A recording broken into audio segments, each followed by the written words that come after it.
నమస్తే. శ్రీ మాత్రే నమః. శ్రీ గురుభ్యో నమః.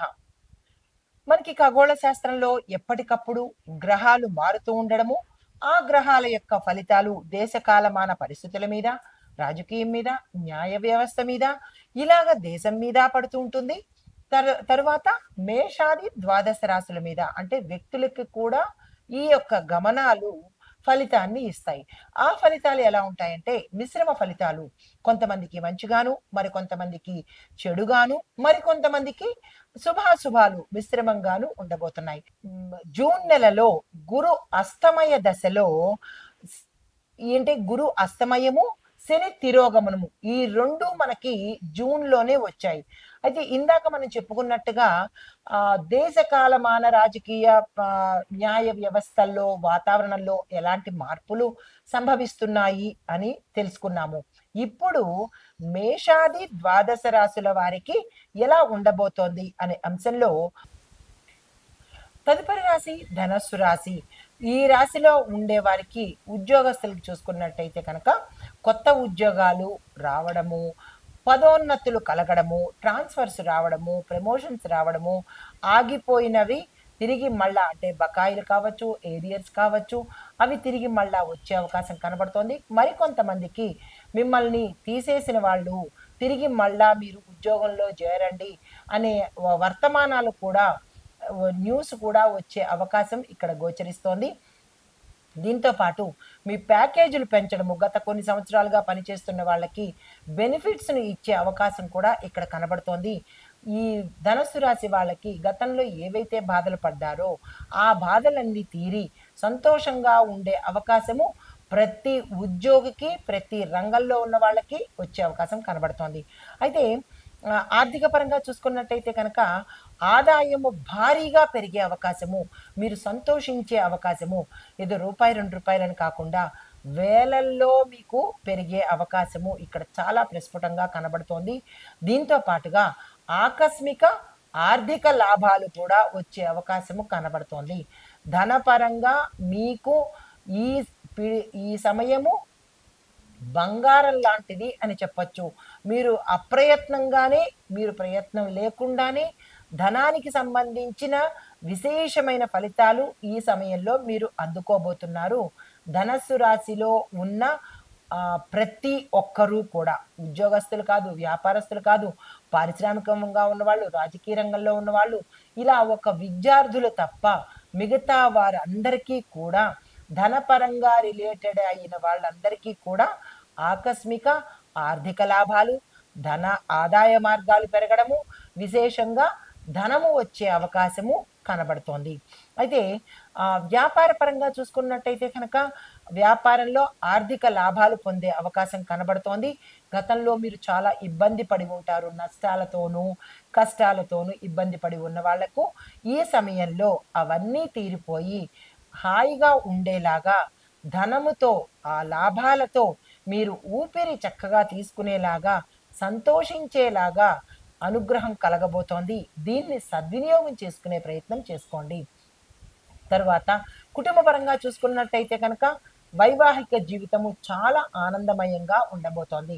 గతంలో ఏమైనా ఇబ్బందులు కుటుంబంలో ఉన్నా, సమస్యలు ఉన్నా, అనారోగ్య పరంగాను, ఆర్థిక పరంగాను, లేదా కుటుంబంలో వ్యక్తిత్వం పరంగాను, కుటుంబంలో మనస్తత్వాల పరంగాను ఏవైనా ఇబ్బందులు ఉండి ఉంటే కనుక అవి తీరిపోయి ఒక హాయైన వాతావరణము, సంతోషమైన వాతావరణము ఈ సమయంలో కలగబోతోంది. అయితే వివాహం కోసము ప్రయత్నం చేసేవాళ్ళు, ఆగిపోయిన సంబంధాలు తిరిగి మళ్ళా వచ్చే అవకాశాలు చాలా ఎక్కువగా కనబడుతున్నాయి. దానికి సంబంధించిన ప్రయత్నాలు తప్పనిసరిగా చేసుకోండి. ఇంకా సంతాన పరంగా చూసుకున్నట్టయితే కనుక సంతానం కోసం ఎవరైతే విసిగి వేసారిపోయి ప్రయత్నాలు విఫలమైపోయారో అలాంటి వాళ్లకు ఇది చాలా చక్కని సమయము. మీకు అనుకోకుండానే అలాంటి సంతోషకరమైన పరిస్థితి వచ్చే అవకాశం ఇక్కడ చాలా ఎక్కువగా కనబడుతోంది. ఆ దిశగా ఎవరైనా ప్రయత్నాలు చేసుకోవాలనుకుంటే ఈ సమయం శుభ సమయము, ప్రయత్నాలు చేసుకోండి. తరువాత ఇంకా విశేషంగా చెప్పదగినది ఏంటి అంటే కనుక పెట్టుబడి పెట్టడం ద్వారా పెద్ద శాతంలో ఆర్థిక లాభాలు వచ్చే అవకాశం కనబడుతోంది. ఈ సమయాన్ని అస్సలు వృధా చేసుకోకండి. మరీ చెప్తున్నాను, వృధా చేసుకునే ప్రయత్నం చేసుకోకండి. ఈ పీరియడ్ గోల్డెన్ పీరియడ్. మీరు ఎంత పెట్టుదలుచుకున్నారో అంతే పెట్టుబడి పెట్టండి. కానీ దాన్ని లాంగ్ టర్మ్‌లో పెట్టే ప్రయత్నం తప్పనిసరిగా చేసుకోండి. ఈ సమయాన్ని వృధా చేసుకోవద్దు. ఇది ఈ రాశిలో ఉండేవారికి చెప్పదగిన గోచార రీత్యా ఫలితాలు, పరిహారాలు. అయితే ఈ సమయంలో జూన్ నెలలో మనకి శని తిరోగమన దశలో ఉన్నాడు. అంటే 2025 జూన్ 7వ తారీఖు నుంచి శని మీనరాశి నుంచి తిరోగమనం చేస్తున్నాడు. అయితే ఈ చేయడం వల్ల కొన్ని రాశుల మీద ప్రతికూల ప్రభావాలు చూపించే అవకాశం కనబడుతోంది. అయితే ఉదాహరణకి మేష, కర్కాటక, సింహ, కుంభ, మిథున, కన్య, తుల, వృశ్చిక రాశులకి దేని మీద ఎఫెక్ట్ చూపిస్తున్నాడు అంటే ఈ చెప్పిన గ్రహాల రాశుల మీద ఎటువంటి ఎఫెక్ట్ అంటే ఆరోగ్య పరంగాను, కుటుంబ పరంగాను, ఆర్థిక పరంగాను, మానసిక ఒత్తిడి పరంగాను సమస్యలను సృష్టిస్తున్నాడు. అంటే సమస్యలను ఈ రాశుల వాళ్ళకి ఏర్పడబోతున్నాయి. అయితే కొంతమందికి అంటే మిగిలిన రాశులు అనగా వృషభ, మకర, ధనుస్సు, మీన ఈ 4 రాశుల వాళ్ళకి అనుకూలంగా తీర్పును అంటే అనుకూలంగా మంచి ఫలితాలను ఇవ్వబోతున్నాడు. అయితే ఇదే సమయంలో ఈ జూన్ నెలలో మనకి గురు కూడా అస్తమయ సమయంలోకి వచ్చేసాడు. అంటే ఏ డేటు అంటే జూన్ నెలలో గురుగ్రహము అస్తమించబోతోంది. అంటే వేరే స్థానానికి వెళ్ళిపోతున్నాడు.